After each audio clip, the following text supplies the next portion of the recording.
Chapter 60, B, lines 1 through 13.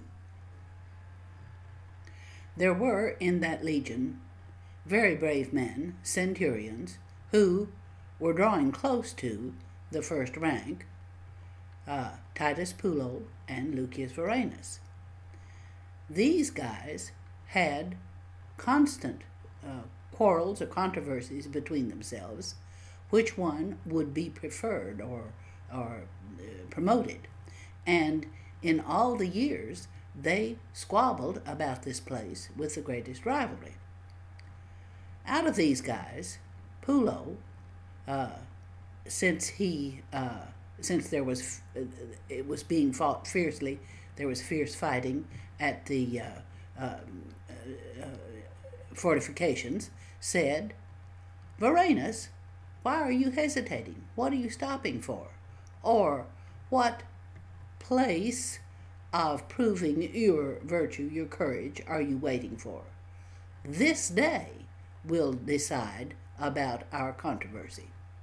When he had said this, he went outside the fortifications, and that part of the enemy which seemed the most vigorous fighting, he rushed into.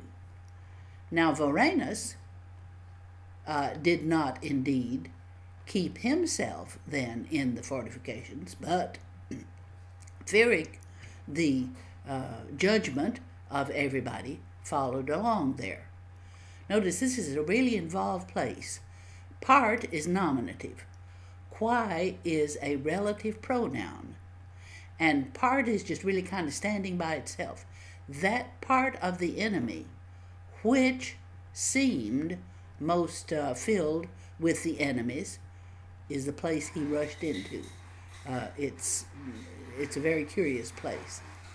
And Varenus didn't stay inside the fortification, but since he was worried about what everybody would think, he followed along.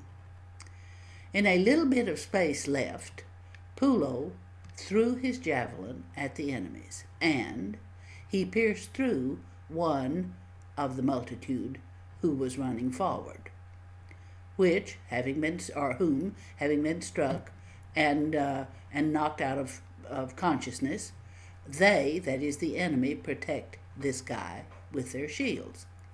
They all throw their weapons at the enemy, and they don't give an opportunity of returning. The shield of Pullo is pierced through, and a short dagger is stuck in his sword belt. This misfortune turns aside his sword, or his scabbard, and delays his right hand for him trying to draw his sword, and the enemies surround him as he is very much hindered. This is an involved sentence right here. Here's your subject. This misfortune turns aside his scabbard, that is, pushes it out of its customary place where he can get the sword out, and so it delays his dextrum manum, his right hand, for him as he's trying to draw his sword. This is dative case. Delays the right hand for him as he's trying to do this, and the enemies surround him.